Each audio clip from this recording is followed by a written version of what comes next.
ಪಾಕಿಸ್ತಾನದ ಮೇಲೆ ಭಾರತದ ಸೇನೆ ಏರ್ ಸ್ಟ್ರೈಕ್ ಅನ್ನ ಮಾಡಿರೋದು. ರಕ್ಷಣಾ ಸಚಿವರ ಜೊತೆಗೆ ಪ್ರಧಾನಿ ಸಾಲು ಸಾಲು ಸಭೆಯನ್ನ ನಡೆಸಿದ್ದಾರೆ. ಮೋದಿ ಸಭೆಯಲ್ಲಿ ಅಜಿತ್ ದೋವಲ್ ಕೂಡ ಭಾಗಿಯಾಗಿರೋದು ಬಹಳ ಮಹತ್ವವನ್ನು ಪಡೆದುಕೊಳ್ತಾ ಇದೆ ಸಭೆ.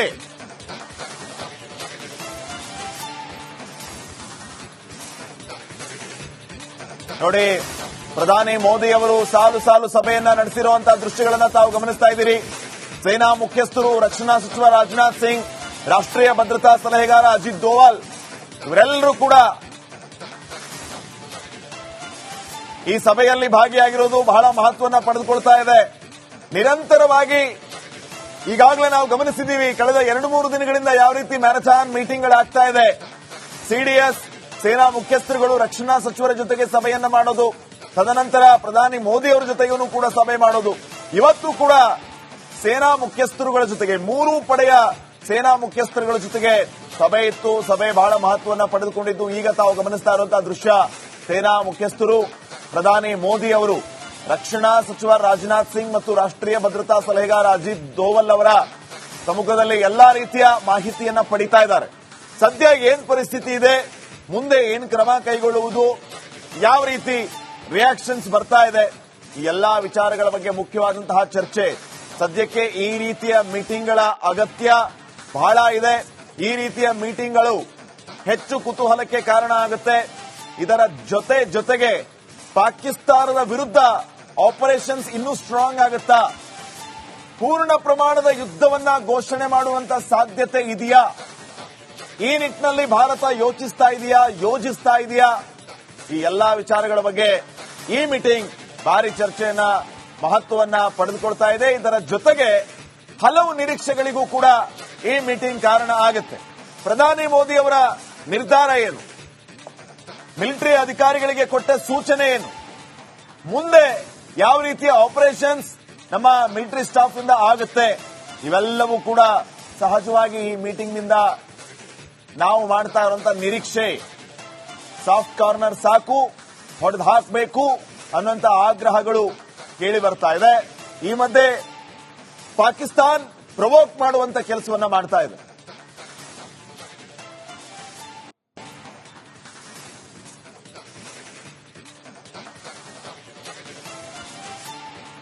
ಪಾಕಿಸ್ತಾನ್ ಪ್ರವೋಕ್ ಮಾಡುವ ಕೆಲಸ ನಾವು ಗಮನಿಸಿದ್ವಿ. ಬೆಳಗ್ಗೆ ಸುದ್ದಿಗೋಷ್ಠಿಯ ಸಂದರ್ಭದಲ್ಲಿ ನಮ್ಮ ಸೇನಾ ಅಧಿಕಾರಿಗಳು ಬಹಳ ಸ್ಪಷ್ಟವಾಗಿ ಹೇಳಿದ್ರು, ಕೆರಳಿಸುವಂತ ಕೆಲಸ ಆಗ್ತಾ ಇದೆ. ನಾವು ಭಯೋತ್ಪಾದನೆ ನಿರ್ಮೂಲನೆ ಮಾಡೋದಕ್ಕೆ, ಭಯೋತ್ಪಾದಕರ ನೆಲೆಗಳು, ಭಯೋತ್ಪಾದಕರನ್ನ ಗುರಿಯಾಗಿಸಿಕೊಂಡು ದಾಳಿ ಮಾಡ್ತಾ ಇದ್ದೀವಿ.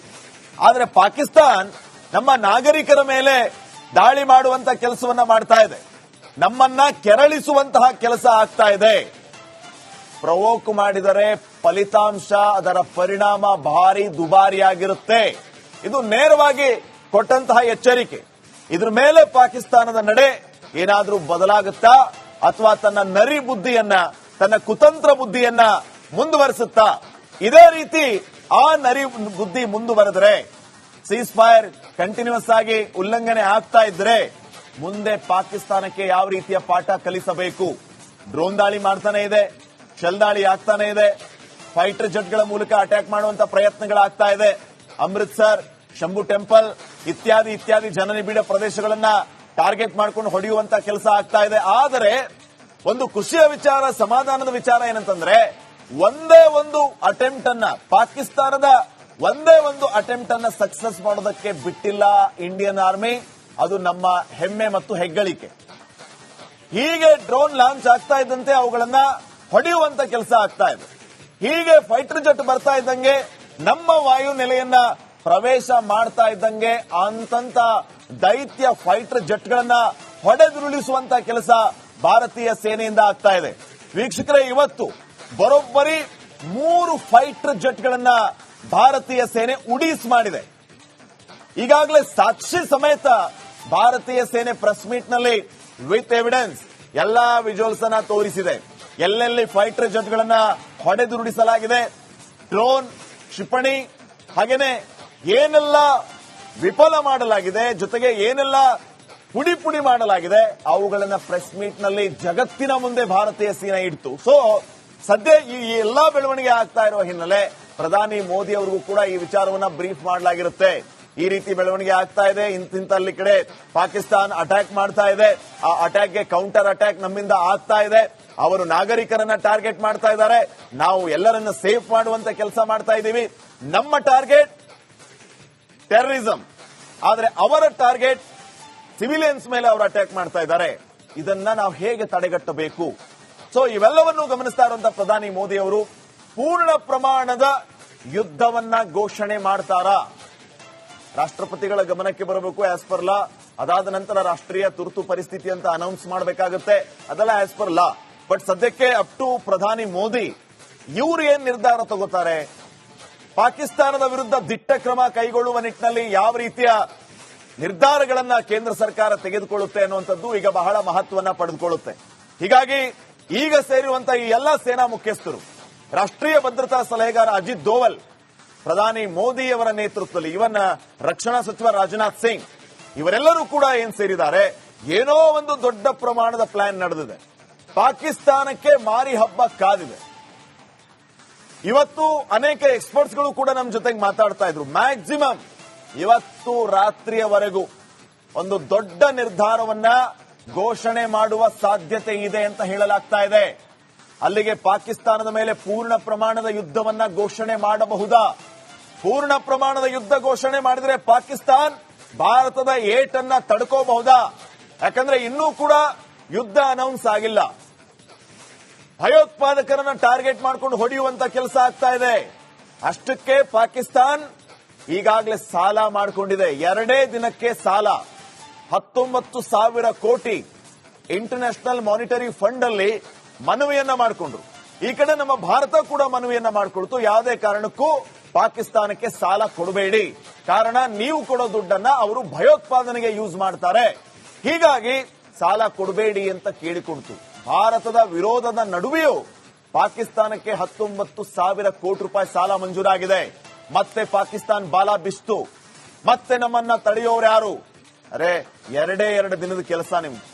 ಪೂರ್ಣ ಪ್ರಮಾಣದ ಯುದ್ಧ ಅನೌನ್ಸ್ ಆದ್ರೆ ನಿಮ್ಮ ಹತ್ರ ಶಸ್ತ್ರಾಸ್ತ್ರಗಳಿಲ್ಲ, ನಮ್ಮ ಏಟನ್ನ ತಡೆಯೋದಕ್ಕೆ ಎಕನಾಮಿಕಲಿ ನೀವು ಸ್ಟ್ರಾಂಗ್ ಇಲ್ಲ, ಮತ್ತೆ ನಿಮ್ಮ ಮಿತ್ರ ರಾಷ್ಟ್ರಗಳ ಹತ್ರ ಹೋಗಿ ಕೈ ಚಾಚಬೇಕಾಗುತ್ತೆ. ನಿಮಗೆ ಸಹಾಯ ಮಾಡುವಂತಹ ದೇಶಗಳು ಫಿನಾನ್ಷಿಯಲಿ ಎಷ್ಟು ಸ್ಟ್ರಾಂಗ್ ಇದಾವೆ ಅದನ್ನ ನೀವು ಗಮನಿಸಬೇಕು. ಜಿಡಿಪಿಗೆ ನಿಮ್ಮ ಕಾಂಟ್ರಿಬ್ಯೂಷನ್ ಏನು? ಟರ್ಕಿ ಒಂದಿಷ್ಟು ಆಯುಧಗಳನ್ನ ಕೊಟ್ಟು ಕೈ ತೊಳ್ಕೊಂಡು, ಚೈನಾ ಒಂದಿಷ್ಟು ವೆಪನ್ಸ್ ಅನ್ನ ಕೊಟ್ಟು ಕೈ ಮುಗಿತು. ಇನ್ನ ನಿಮ್ಮ ಸಹಾಯಕ್ಕೆ ಬರೋರು ಯಾರು? ಸೌದಿಯ ವಿದೇಶಾಂಗ ಸಚಿವ ಬಂದಿದ್ದಾರೆ, ಮಾತಾಡಿದ್ದಾರೆ, ಆಸ್ ಪರ್ ಫಾರ್ಮಾಲಿಟೀಸ್ ಪ್ರೋಟೋಕಾಲ್ ಅವರು ಮಾಡಿದ್ದಾರೆ. ನಿಮ್ಮ ಬೆನ್ನಿಗೆ ನಿಲ್ಲೋರು ಯಾರು? ಬಟ್ ಭಾರತ ಇನ್ನೂ ಪೂರ್ಣ ಪ್ರಮಾಣದ ಯುದ್ಧ ಅನೌನ್ಸ್ ಮಾಡಿಲ್ಲ.